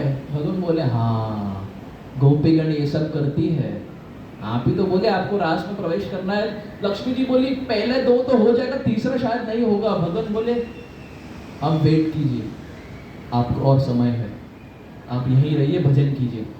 आज भी बेलवन यदि जाए, वही लक्ष्मी जी भगवान से भीख मांग रही है, प्रार्थना कर रही है कि हे प्रभु आप मुझे स्वीकार लीजिए रास में। ये पहला उदाहरण हुआ। दूसरा, शिव जी, इनके मन में यह अभिलाषा हुई कि मुझे रास में प्रवेश करना है। अब शिव जी आए इस जगत में। शिव जी जब इस जगत में आए, पौर्णमासी देवी उनको देखी। पौर्णमासी देवी कौन है? मधुमंगल की दादी। मधुमंगल और नंदीमुखी भाई बहन है, और इनके दादी है पौर्णमासी देवी। तो मधुमंगल नंदीमुखी, इनके पिताजी है सांदीपनि मुनि, सांदीपनि मुनि के माता है पौर्णमासी देवी। ये है लीनियज। तो पहले रहते थे उज्जैन में, और जब मधुमंगल का जन्म हुआ उज्जैन छोड़कर आए वृंदावन धाम में, लेकिन सांदीपनि मुनि रहे उज्जैन में। इसीलिए कृष्ण उज्जैन जाते हैं 64 कला सीखने के लिए। ओरिजिन है उनका उज्जैन। अब जब शिव जी आए ब्रजमंडल, ये भाव रखे कि उन्हें रास में प्रवेश करना है। पौर्णमासी देवी देखी और बोली आप तो पुरुष है, पुरुष पे एंट्री नहीं है, तो आपको चेंज करना पड़ेगा। शिव जी बोले आप जो भी बोलिए मैं कर लूंगा, मुझे एंट्री दे दीजिए। तो पौर्णमासी देवी बोले मैं आपको ब्रह्मकुंड लेके जाती हूँ। लेके गए शिव जी को ब्रह्मकुंड में डुबाए, बाहर आए तो बने गोपेश्वर महादेव। अब स्त्री का शरीर धारण करके आए थे। अब प्रवेश किए रास में, भगवान नृत्य करने लगे, गोपीगण नृत्य करने लगे, शिव जी भी वहां आ गए। अब भगवान नृत्य कर रहे थे, भगवान रुक गए और बोले आज वो मजा नहीं आ रहा, कोई विजातीय यहाँ आया है, आज वो मजा नहीं आ रहा। तो सारे गोपीगण जितने भी थे सब रुक गए और यहाँ वहां देखने लगे, बस देखने के लिए कोई बाहर का व्यक्ति तो नहीं आया। ये स्त्री को देख लिए और गए इनके पास, बोले आप कौन है, आपका क्या नाम है? नाम तो नहीं पता, क्योंकि कुछ रिहर्सल किए ही नहीं थे, ऑन द स्पॉट ड्रामा था, कुछ नाम ही नहीं पता था। तो बोले आपका एड्रेस कहाँ पर रहते थे? एड्रेस भी नहीं पता। ठीक है, आपके पति का नाम बोलिए, पति का नाम भी नहीं पता। बिना स्क्रिप्ट जाने आपको यदि मंदिर के ड्रामा में आपको भेज दे तो होगा तो गौर प्रेमानंद है, पता नहीं होगा क्या बोलना है। वो बोले ठीक है, पति का नाम नहीं पता, आपके माता पिता का नाम तो पता होगा, वो भी नहीं पता। अब जो भी गोपीगण थे सब सामने खड़े हो गए, बोले ये मामला कुछ गड़बड़ है, कुछ ठीक नहीं लग रहा। और जब ये डिस्कस कर रहे थे, ललिता सखी वहां पर आई, बोले ये कोई सखी वखी नहीं है, ये कोई गोपीगण नहीं है, ये वास्तव में एक पुरुष है, बनी है अब सखी। ये कौन सी सखी है? शिव जी वहां जब आए थे, अपना भेष बदल कर आए थे लेकिन डमरू निकालना भूल गए। ललिता सखी बोले अरे ये तो डमरू वाली सखी है, ये हमारे शिव जी है। पोल खुल गया। अब कृष्ण बोले डमरू वाली सखी प्यारे शिव जी, एंट्री तो निषेध है, आप तो पुरुष है, लेकिन आप भार रही है, भार रखकर अब रास का रक्षा कीजिए। ये दूसरा उदाहरण हुआ। अब तीसरा, ये तीसरा लास्ट और फिर तीनों को कनेक्ट करेंगे एक बात से। भागवत के 10वें स्कंद में एक पास टाइम आता है ब्राह्मण पत्नी का। वृंदावन धाम में बहुत सुंदर स्थान भी है जहाँ ये पास टाइम हुआ था। कृष्ण के जो मित्रगण थे इन्हें भूख लगी थी। अब ये पास टाइम हम सब जानते ही हैं। कृष्ण के मित्रगण इनको भूख लगी थी, गए जो जितने भी वहाँ ब्राह्मण थे उनके पास गए। ब्राह्मण बोले आप यहाँ से चले जाइए, हमारे पास कुछ है नहीं। मित्रगण फिर से आए कृष्ण के पास। कृष्ण बोले आप जाइए ब्राह्मण पत्नी के पास। गए ब्राह्मण पत्नी के पास। ब्राह्मण पत्नी उनके पास जो कुछ भी था, जो सब सामान यज्ञ में यूज होने वाला था, सब कुछ दे दिए कृष्ण के मित्रगण को। क्योंकि ब्राह्मण पत्नी सुनी कि ये मित्रगण के लिए है और ये कृष्ण के लिए है, तो बिना कोई सोच विचार के सब कुछ दे दी। अब जब कृष्ण को ये पता चला, कृष्ण बहुत प्रसन्न हुए और कृष्ण ये आशीर्वाद भी प्रदान किए। अब आचार्यगण एक बहुत सुंदर बात लिखते हैं, ये जो ब्राह्मण पत्नियां थी ये पारखीय भाव में कृष्ण को देखती थी, माधुर्य भाव। तो भगवान से बोली कि भगवान हमें ब्रास में प्रवेश करना है। अब भगवान बोले ये मुश्किल है, क्यों? क्योंकि आप ब्राह्मण है और मैं गोप हूं, और एक गोप के लिए ब्राह्मण पत्नी यानी एक माता का दर्जा होता है। तो अपने माता को मैं कैसे रास में लेके आऊं? तो ये संभव नहीं है। और आपके पास देह भी नहीं है, यानी शरीर नहीं है। आपका भाव है पारकीय वाला, लेकिन आपके पास शरीर नहीं है। और मैं आपको एक माता के रूप में देखता हूं क्योंकि आप एक ब्राह्मण है और मैं गोप हूं, तो आपको प्रवेश निषेध है। अब हम क्या बात सिद्ध करने की प्रयास कर रहे हैं यहाँ पर? यदि लक्ष्मी जी की बात देखें, उनके पास ना देह था ना भाव था, क्योंकि संबंध ज्ञान से भगवान की पूजा नहीं किए थे। शिव जी का उनके पास देह था, भाव नहीं था। और जो ब्राह्मण पत्नी है इनके पास भाव था, देह नहीं था। तो आचार्यगण लिखते हैं वृंदावन धाम में प्रवेश करना, ब्रज धाम में प्रवेश करना ये कोई खेलने की बात नहीं है, क्योंकि वही व्यक्ति प्रवेश कर पाता है जिसके पास ब्रज का एक देह हो और ब्रज का भाव भी हो। Till the time we don't have a Braj suitable body and a Braj suitable heart and mind, we will not get entrance to the land of Vrindavan Dham. रूप गोस्वामी इसको और प्रमाण से लिखते हैं, नाम भी देते हैं। सिद्धि दो प्रकार की होती है, एक वास्तु सिद्धि और एक स्वरूप सिद्धि। स्वरूप सिद्धि माने आप जान लेते हैं कि आप कौन है भगवान के संबंध में, और आप जब जान ले फिर होती है वास्तु सिद्धि, जब आपको एक ट्रेनिंग मिलता है। डायरेक्ट गोलोक वृंदावन नहीं जाते, एक ऐसे वृंदावन में हमें प्रवेश मिलता है जहां भगवान पास टाइम्स कर रहे हैं, लीला कर रहे हैं, और वहां ट्रेनिंग मिलती है। वहां ट्रेनिंग के तत्पश्चात, जिसको वास्तु सिद्धि बोलते हैं, फिर प्रवेश होता है एक्चुअल गोलोक वृंदावन धाम में। तो ये रूप गोस्वामी लिखते हैं। तो लक्ष्मी जी उनके पास ना देह था ना भाव था, शिव जी इनके पास देह था लेकिन भाव नहीं था, और ब्राह्मण पत्नी इनके पास ना देह था लेकिन भाव था। तो कहने का यही तात्पर्य है कि दोनों होने का, दोनों अति आवश्यक है। भाव भी चाहिए और ब्रज का देह भी चाहिए। और ये कौन है जो हमें प्राप्त ये प्रदान करता है? ये है श्री गुरु, ये है गुरुदेव, ये है गुरु तत्व। गुरु ऐसे व्यक्ति नहीं कि केवल माला दे दी अब गौर प्रेमानंद है ना। ये जो हम जो भी बात की, ये गुरु, ये उनका कर्तव्य है, वो हमें देंगे। अब कैसे देंगे वो जाने, वो देंगे, लेकिन उन्हीं शिष्यों को देंगे जो क्वालिफाइड हो, जिनमें योग्यता हो। तो आप सोचिए, यदि लक्ष्मी जी, शिव जी, ब्राह्मण पत्नी ब्रज धाम भगवान की लीला में प्रवेश करने के लिए उन्हें इतना प्रॉब्लम हो रहा है, हमें कितना पापड़ बेलना पड़ेगा, कितनी तीव्रता से भजन करनी पड़ेगी ताकि हम भगवान की ब्रज लीला में प्रवेश कर सके। ये है गुरु तत्व। गौर प्रेमानंदे हरि बोल। हरे कृष्णा। भगवान नाम भी जप लेते हैं ताकि भूख और थोड़ी तेज लगे।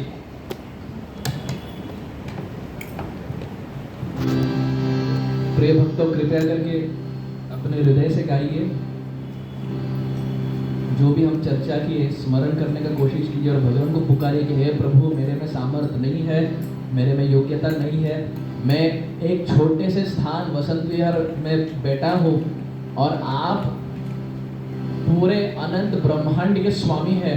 प्रभु, मैं बहुत छोटा हूँ, बहुत निकृष्ट हूँ, शायद आप मुझे देख भी नहीं रहे होंगे, लेकिन फिर भी ये मेरा कर्तव्य है कि मैं आपके नामों का गुणगान गाऊं।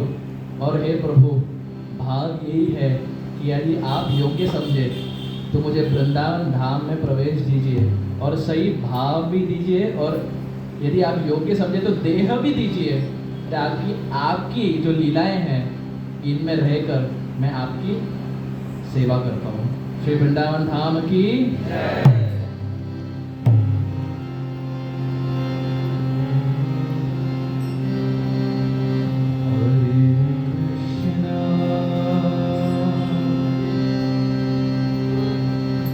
Hare Krishna,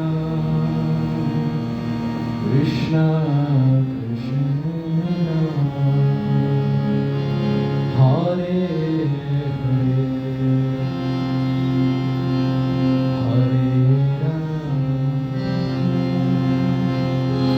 Hare Ram, Hare Ram,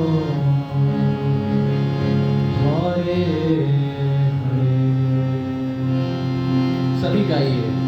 Hare Krishna, Hare Krishna,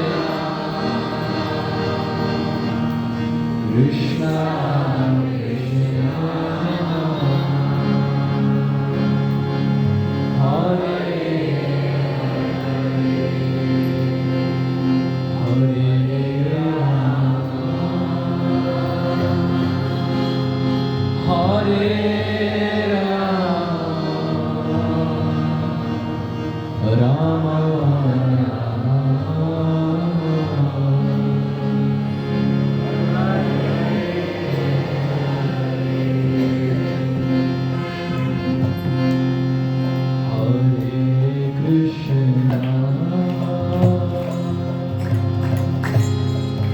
Hare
Hare Ram,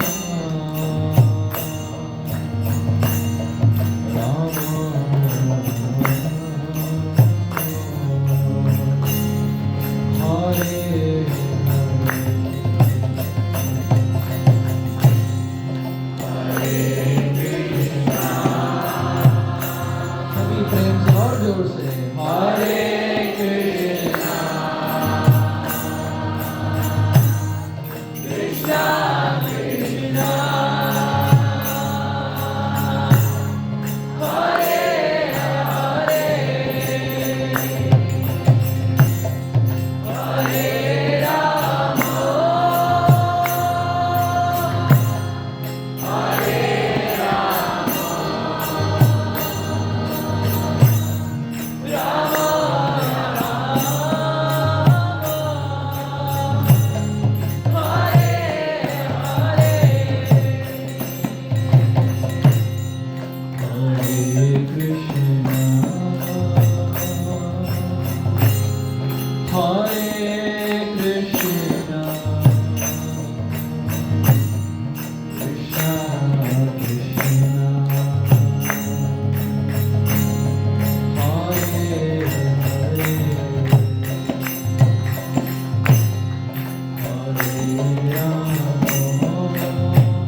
Krishna Krishna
भी अपना हाथ उठाइए और प्रेम से श्रीमती राधा रानी का नाम लीजिए, जो है श्री वृंदावनेश्वरी। जय